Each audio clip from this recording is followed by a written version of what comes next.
بسم اللہ الرحمن الرحیم۔ السلام علیکم محترم ناظرین و سامعین، آپ سن رہے ہیں حیدران، جس کے مصنف ہیں محترم طارق اسماعیل ساگر صاحب، اور میں ہوں ڈاکٹر محمد انیب سلیمی۔ اس کتاب کا ہر عسکری نام، کردار، واقعہ اور مقام 100% درست، مستند اور ناقابل چیلنج ہے۔ تو آئیے محترم ناظرین و سامعین، ہم بڑھتے ہیں اس کہانی کی 10ویں قسط کی جانب۔ بخت خان مقامی بھیس میں جب تک سکینہ کے ٹھکانے پر پہنچا وہ اس کی دسترس سے دور جا چکی تھی۔ اسے اندازہ تھا کہ سکینہ عموماً 11-12 بجے کے درمیان یہاں آتی ہے، اور بخت خان وہاں پہنچا تو دن کا 1 بج رہا تھا، جس کا مطلب تھا کہ سکینہ یہاں موجود ہے۔ اس نے بڑا محتاط انداز اپنایا تھا۔ اپنی تربیت کے بل بوتے پر وہ یہاں تک دشمن کی آنکھوں میں واقعی دھول جھونک کر پہنچا تھا۔ مقامی مزدور کے روپ میں اس نے سفر کرتے ہوئے اس بات کو بطور خاص ملحوظ خاطر رکھا تھا کہ اگر بھارتی انٹیلیجنس نے کوئی جال یہاں بچھایا ہوا ہے تو وہ اس میں نہ پھنسے۔ اپنے مخصوص مقام پر جہاں وہ سکینہ سے ملا کرتا تھا اس طرح پہنچا تھا کہ دوربین بھی اس کا احاطہ نہ کر سکے۔ اسے دور ہی سے سکینہ کی بکریاں چرتی دکھائی دے رہی تھیں، جو بظاہر ایک اچھی علامت تھی، اور اسے امید تھی کہ سکینہ بھی یہیں کہیں موجود ہوگی۔ بڑی بے چینی اور دھڑکتے دل سے وہ سکینہ کا منتظر تھا جو اسے دکھائی نہیں دے رہی تھی۔ بخت خان یہی سمجھ رہا تھا کہ وہ شاید اس چھوٹے سے چھپر نما کمرے میں ہوگی جہاں ان کی چیزیں رکھی جاتی تھیں، لیکن اگلے 10-12 منٹ بعد بھی جب وہ دکھائی نہ دی تو بخت خان کو تشویش لاحق ہوئی۔ اچانک ہی اس نے ایک گھبرائی ہوئی لڑکی کو اپنی بکریاں ہانک کر اس طرف لاتے ہوئے دیکھا۔ اسے یاد آ گیا یہ وہی لڑکی ہوگی جو سکینہ کے نزدیک اپنی بکریاں چراتی ہے۔ بخت خان نے مزید وقت ضائع کرنے کی بجائے اس لڑکی سے کچھ پوچھنے کا ارادہ کر لیا تھا، اور وہ گھاس کے اندر ہی اندر اس طرح چکر کاٹ کر دوسری طرف جا رہا تھا کہ جب اچانک اس کے سامنے آئے تو اسے یہ اندازہ نہ ہو کہ یہ کون ہے اور کیوں آیا ہے۔ جب وہ اچانک زینب کے سامنے آیا تو وہ واقعی گھبرا گئی۔ بخت خان کا اس سے غائبانہ تعارف تھا، لیکن وہ بخت خان کو نہیں جانتی تھی۔ تم سکینہ کی سہیلی ہو نا؟ اس نے چھوٹتے ہی زینب سے پوچھا۔ ہاں ہاں، گھبرائی ہوئی زینب کے منہ سے بے ساختہ نکلا۔ اس سے پہلے کہ وہ بخت خان سے اس کا تعارف پوچھے، اگلا سوال بخت خان نے ہی کر دیا۔ کہاں ہے سکینہ؟ نظر نہیں آ رہی۔ گھبراؤ نہیں، میں اس کا کزن ہوں، اس نے پوچھا تو زینب خوف سے لرزنے لگی۔ مجھے نہیں پتا، اس نے لڑکھڑاتی زبان میں جواب دے کر آگے نکلنا چاہا تو بخت خان اس کے سامنے آ گیا۔ دیکھو، میں تمہارا مسلمان بھائی ہوں، خدا کے لیے مجھے بتا دو سکینہ کہاں ہے، اس نے عجیب سے لہجے میں کہا۔ زینب بکروال تھی، نسل در نسل وہ یہ کام کرتے آ رہے تھے، اور ایسے لوگوں کو اللہ تعالیٰ نے چہرہ شناسی کے خصوصی فن سے نوازا ہوتا ہے۔ اسے پہلی ہی نظر میں اندازہ ہو گیا تھا کہ سکینہ کا یہ کزن کون ہے۔ وہ غدار نہیں تھی، لیکن خوف نے اس کی زبان پر تالا لگا دیا تھا۔ نہ جانے کون سی قوت تھی جس نے اسے تسلی دے کر رضامند کیا کہ وہ اس اجنبی پر اعتماد کر لے۔ اسے فوج والے پکڑ کر لے گئے، زینب نے بھرائی ہوئی آواز میں کہا، اور آگے بڑھ گئی۔ بخت خان کو یوں لگا جیسے زمین نے اس کے قدم جکڑ لیے ہوں۔ اس کے لیے اپنی جگہ سے جنبش کرنا مشکل ہو رہا تھا۔ وہی ہوا جس کا مجھے اندیشہ لگا تھا، اس نے خود سے کہا۔ وہ گزشتہ 2 دنوں سے جس کیفیت سے گزر رہا تھا بخت خان کے لیے بالکل نئی بات تھی۔ اوہ میرے خدایا، اس نے کہا اور واپس لوٹ آیا۔ اپنے ٹھکانے تک آتے ہوئے اس نے سکینہ کی رہائی کے کئی منصوبے سوچے۔ بالآخر ایک بار پھر دل ہی دل میں اتفاق کرنے کے بعد اب ہائی کمان سے اس پر عمل پیرا ہونے کی اجازت طلب کرنے کا ارادہ باندھ رہا تھا۔ میجر طارق کو جون کے آخری ہفتے میں حکم ملا کہ 30 جوانوں کی کمک لے کر خاقان پوسٹ پر جائیں۔ بدر کیمپ پر وہ صبح 7 بجے پہنچ گئے، جہاں قیامت کی گولہ باری ہو رہی تھی۔ ایسی گولہ باری میں ایک قدم بھی آگے جانا ممکن نہیں ہوتا، لیکن میجر طارق کو اندازہ تھا کہ آگے ان کے ساتھی کس صورتحال کا سامنا کر رہے ہیں۔ انہوں نے اپنے جوانوں سے کہا، درود شریف کا ورد کرتے ہوئے چلتے چلے آؤ، اور یہ قافلہ سخت جاں اپنی منزل کو چل دیا۔ درود پاک نے گویا ان پر عافیت کی سبز چادر تان دی تھی۔ گولے ان کے ارد گرد پھٹ رہے تھے، لیکن وہ محفوظ رہے۔ مغرب تک گولہ باری اسی شدت سے جاری رہی، پھر رک گئی۔ رات قریباً 11 بجے میجر طارق اور ان کے ہمراہی اپنی منزل یعنی حسن رج تک پہنچنے میں بالآخر کامیاب ہو گئے، جہاں ابھی وہ اپنے پٹھو اتار کر کمر سیدھی کرنے کی سوچ ہی رہے تھے کہ پیغام ملا دشمن نے عاقل پوسٹ پر قبضہ کر لیا ہے، جس کو چھڑانا لازم ہے۔ میجر طارق نے فوراً لیفٹیننٹ معاذ کو 10 جوانوں کے ساتھ عاقل پوسٹ کی طرف روانہ کیا اور باقی نفری کے ساتھ حسن رج پر ڈٹ گئے۔ انہوں نے اس مختصر نفری کو نیم دائرے کی شکل میں پوزیشن دلوائی تھی اور اس نیم دائرے کے دونوں سروں پر اپنا سب سے اہم اثاثہ یعنی 2 مشین گنیں نصب کروا دیں، جبکہ تیسری مشین گن کو سینٹر میں لے کر دشمن کے منتظر بیٹھ گئے۔ لیفٹیننٹ معاذ کا مقابلہ بلندی پر قابض دشمنوں کے درجنوں جدید ترین ہتھیاروں سے لیس توپ خانہ اور فضائیہ کی مکمل مدد کے حامل بھارتیوں سے ہوا۔ صبح تک ان کے بیشتر ساتھی شہید یا زخمی ہو چکے تھے، جس پر میجر طارق نے خود قسمت آزمائی کا فیصلہ کیا۔ ان کی مدد کے لیے اس دوران بدر کیمپ کے لیفٹیننٹ مظاہر 30 جوانوں، ایک مارٹر جس کے ساتھ صرف 11 گولے تھے اور ایک راکٹ لانچر لے کر ان کی کمک کے لیے روانہ ہوئے۔ وہ بھی میجر طارق کی طرح دشمن کی اندھا دھند گولہ باری کا سامنا کرتے بالآخر صبح قریباً 5 بجے حسن رج تک پہنچنے میں کامیاب ہو گئے۔ سورج نکلنے تک میجر طارق نے دیکھو اور انتظار کرو کی پالیسی اپنائی۔ سورج نکلنے کے بعد انہوں نے جائزہ لیا تو علم ہوا کہ ان کی ایک پوزیشن عاقل پوسٹ کے دامن میں اور 2 پوزیشنیں قدرے اونچائی پر موجود تھیں۔ ان کے پاس کل 40 جوان اور افسروں کی نفری تھی۔ ان سب کو ساتھ لے کر حملہ کرنا ممکن نہیں تھا، کیونکہ ان کا عقب اس طرح بالکل غیر محفوظ ہو جاتا اور کور فائر کے لیے بھی پیچھے نفری چھوڑنا ضروری تھا۔ اس پہاڑی کے پیچھے دشمن کا بیس کیمپ تھا، کیونکہ انہیں عقب میں رسے لٹکے دکھائی دے رہے تھے جن پر کچھ لوگ غالباً ایمونیشن لے کر اوپر جا رہے تھے۔ میجر طارق نے مشین گن سے پہلے ان کی خبر لی اور رسوں سے لٹکتے 8-10 بھارتی اچانک فائرنگ سے مارے گئے، جس پر دشمن نے بوکھلائے ہوئے تیش میں آ کر گولہ باری شروع کر دی۔ میجر طارق اپنے جوانوں کے ساتھ محفوظ آڑ میں چلے گئے۔ انہوں نے حملے کے لیے اپنی نفری کو 3 حصوں میں تقسیم کیا۔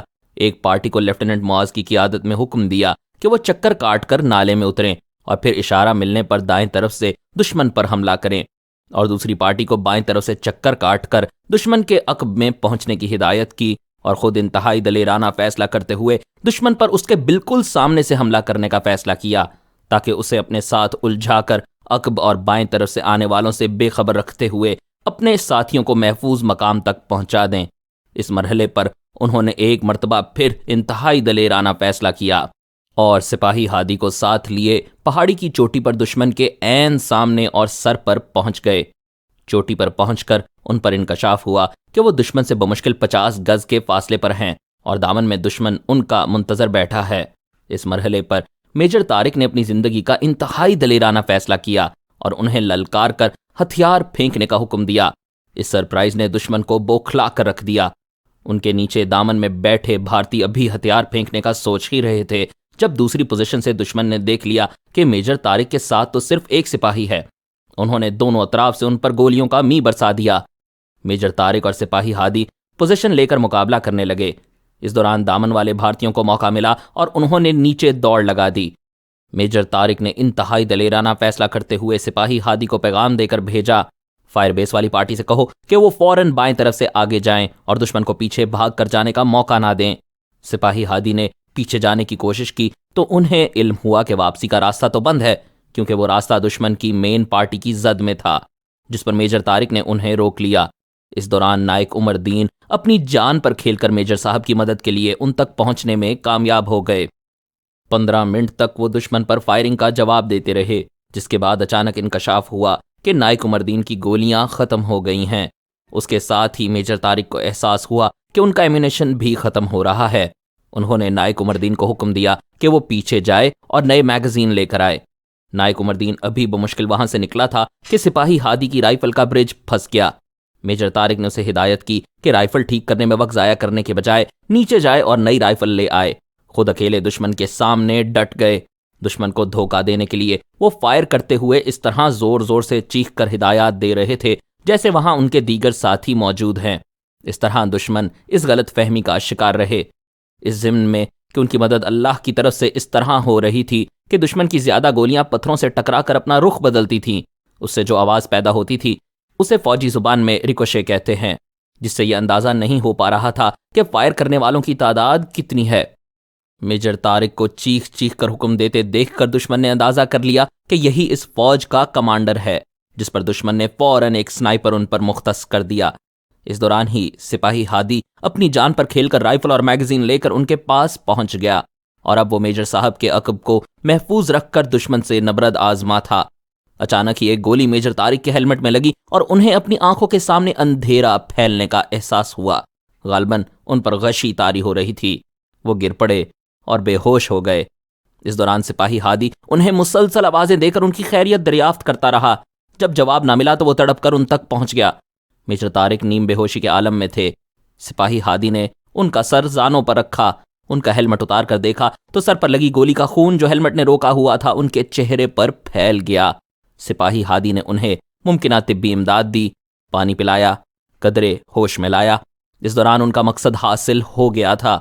دشمن کو سامنے سے الجھا کر انہوں نے دونوں پارٹیوں کو موقع فراہم کیا تھا، جنہوں نے سرپرائز حملہ کر کے پوسٹ پر قبضہ کر لیا تھا۔ اچانک ہی میجر طارق کے کانوں سے لیفٹیننٹ معاذ کی آواز ٹکرائی، سر، پوسٹ ریکیپچرڈ۔ میجر طارق نے بمشکل ہاتھ اٹھایا اور کچھ کہنے کی کوشش کی، لیکن ان کا سر ڈھلک گیا۔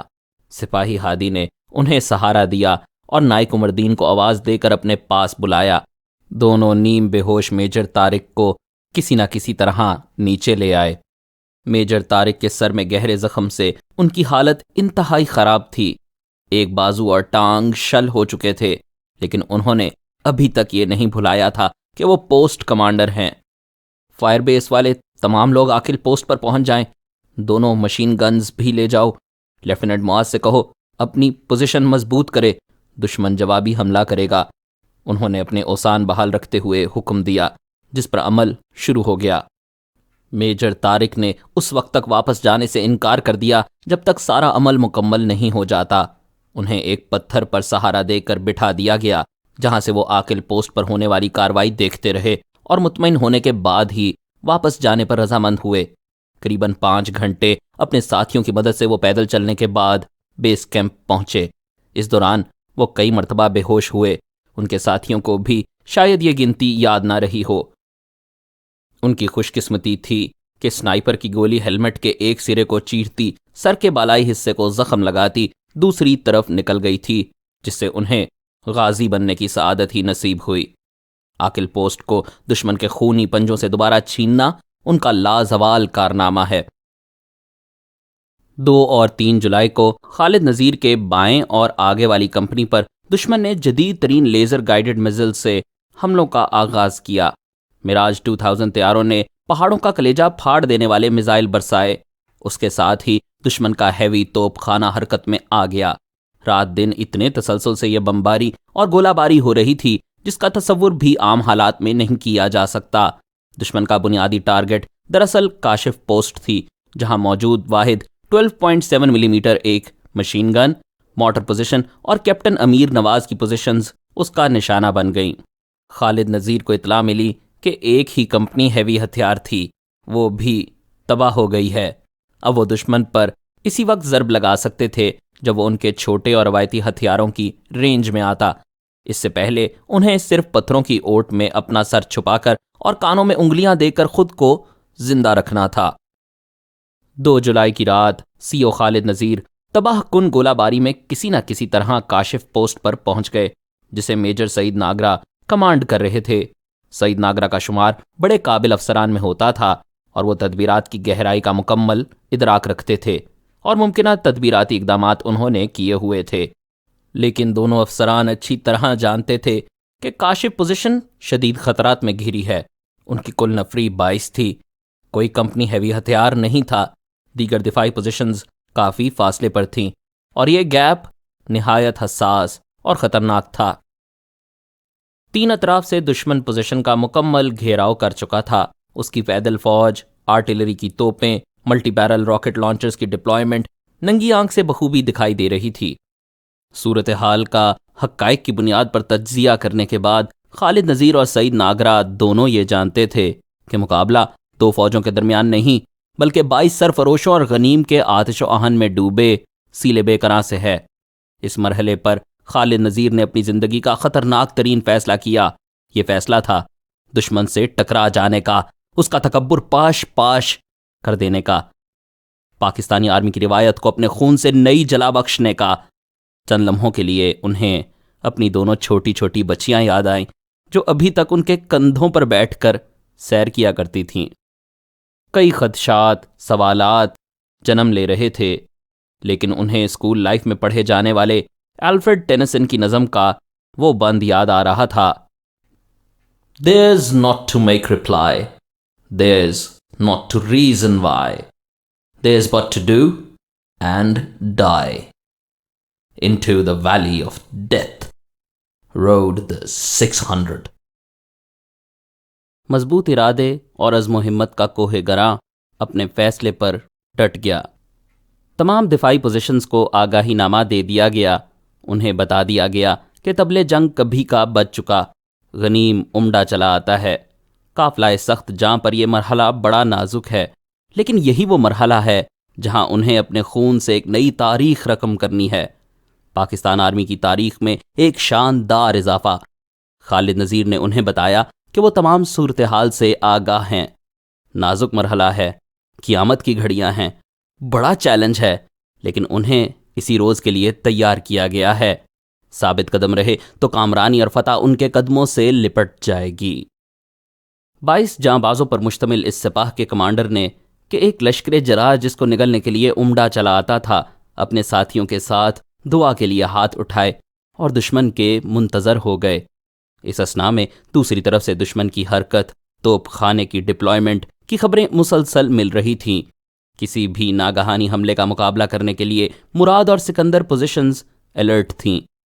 خالد نذیر دشمن کے دو طرفہ حملے کی توقع کر رہے تھے۔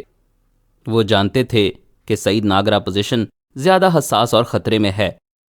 اس مرحلے پر انہوں نے فیصلہ کیا کہ سکندر اور مراد پوزیشن سے مارٹر اور آرٹلری کا فائر گرا کر دشمن کو ابتدا میں تحریمی کارروائی کا نشانہ بنائیں گے، اس کی پیش قدمی کو ہر قیمت پر روکیں گے اور مجبور کریں گے کہ وہ پاکستانی آرمی کی دفاعی پوزیشن کے نزدیک نہ پہنچ سکے۔ اس کے ساتھ ہی انہوں نے ایس ایس جی کے کیپٹن عمار کی ٹیم کو بھی دائیں اپروچ پر تحریمی کارروائی کا حکم دے دیا۔ میجر زکریا یوسف نے بتایا کہ ابھی تک ذخیرہ فورس ان تک نہیں پہنچی۔ 3 جولائی کو سعید ناگرہ سے اجازت لے کر خالد نذیر نے دائیں بازو کی طرف توجہ کی۔ ابھی وہ اسکرین پوزیشن پر پہنچے ہی تھے کہ شدید آرٹلری فائر شروع ہو گیا۔ سعید اقبال اور امیر نواز دونوں پوزیشنز پر دشمن اپنی دانست میں مسلسل قہر برسا رہا تھا۔ اس کے ساتھ ہی سعید ناگرہ نے اطلاع دی کہ دشمن 3 اطراف سے ایک ایک کمپنی نفری کے ساتھ ان کی طرف بڑھ رہا ہے، جس پر خالد نذیر نے اس طرف اپنا مارٹر فائر گرا دیا۔ ادھر سعید ناگرہ اور ان کے مٹھی بھر ساتھی سیسا پلائی دیوار بن کر دشمن پر ٹوٹے اور دشمن کو دائیں اور بائیں پہلو سے پس قدمی پر مجبور کر دیا۔ خالد نذیر کی شدید خواہش تھی کہ وہ امیر نواز پوزیشن پر پہنچیں اور بٹالین کی آپریشنل کمانڈ سنبھالیں۔ انہوں نے سپاہی خورشید کے ساتھ برستی آگ میں ادھر کا رخ کیا۔ راستے میں اقبال پوزیشن آتی تھی۔ سخت آرٹلری فائر میں وہ بالآخر اقبال پوزیشن پر پہنچ گئے۔ کیپٹن اقبال نے اس دوران دشمن کی پیش قدمی روک دی تھی۔ امیر نواز اپنے مقصد میں کامیاب رہے تھے، لیکن سعید ناگرہ پر دشمن کا بڑا حملہ ابھی جاری تھا۔ میجر سعید ناگرہ ایک ایک پوزیشن پر جا کر جوانوں کا حوصلہ بڑھاتے اور بڑی جاں فشانی سے برستی آگ میں راستہ بناتے آگے پیچھے دائیں بائیں حرکت کر رہے تھے۔ ہر پوزیشن سے وہ دوربین کے ذریعے دشمن کی نقل و حرکت کا جائزہ لینے کے بعد اس کی جوابی حکمت عملی تیار کرتے تھے۔ اچانک ہی انہیں ایک سمت پتھر گرنے کا احساس ہوا اور دیکھا کہ دشمن ان کے عقب سے رسوں کے ذریعے اوپر چڑھنے کی کوشش کر رہا ہے۔ اس کے درجنوں سپاہی اس سمت کو اپنے لیے محفوظ جان کر اوپر پہنچنے میں کوشاں تھے جب میجر سعید ناگرہ عذاب الہی بن کر ان پر نازل ہوا، اور ان درجنوں سپاہیوں میں سے شاید کچھ خوش قسمت زندہ یا زخمی حالت میں واپس جانے میں کامیاب ہوئے ہوں گے۔ دشمن کی جوابی فائرنگ اور حملہ بڑا ہی تباہ کن تھا، لیکن سعید ناگرہ اپنی خطر پسند طبیعت کی وجہ سے اس سے بے نیاز اپنی فورس کو کمانڈ کر رہے تھے۔ ابھی خالد نذیر کیپٹن امیر نواز کی پوزیشن تک پہنچے ہی تھے جب اطلاع ملی کہ سعید ناگرہ کو 7 گولیاں لگی ہیں، وہ شدید زخمی ہیں اور حملے میں سپاہی محمد حیات شہید ہو گیا ہے۔ بلا شبہ میجر سعید ناگرہ نے اپنی ولولہ انگیز قیادت سے دشمن کی بٹالین کے حملے کا منہ موڑ دیا تھا۔ انہوں نے جس مؤثر انداز میں دشمن پر فائرنگ کروائی، اس نے بھارتی کمانڈ کو ایک مرتبہ تو چکرا کر رکھ دیا، جب ان کے بریگیڈ ہیڈ کوارٹر پر یہ رپورٹ پہنچی تو بٹالین کو فوراً پس قدمی کے احکامات جاری ہو گئے۔ میجر سعید ناگرہ کو ان کی بہادری اور ولولہ انگیز قیادت پر تمغہ بصالت سے نوازا گیا۔ مزید اقساط سننے کے لیے ہمارے چینل کو سبسکرائب کیجیے، بیل آئیکن کو کلک کریں تاکہ آپ کو ہمارے نئے اپلوڈز کے متعلق نوٹیفیکیشنز ملتی رہیں۔ ہماری ویڈیوز کو لائک اور شیئر کریں اور کمنٹ سیکشن میں ہمیں اپنی رائے سے آگاہ کرتے رہیں۔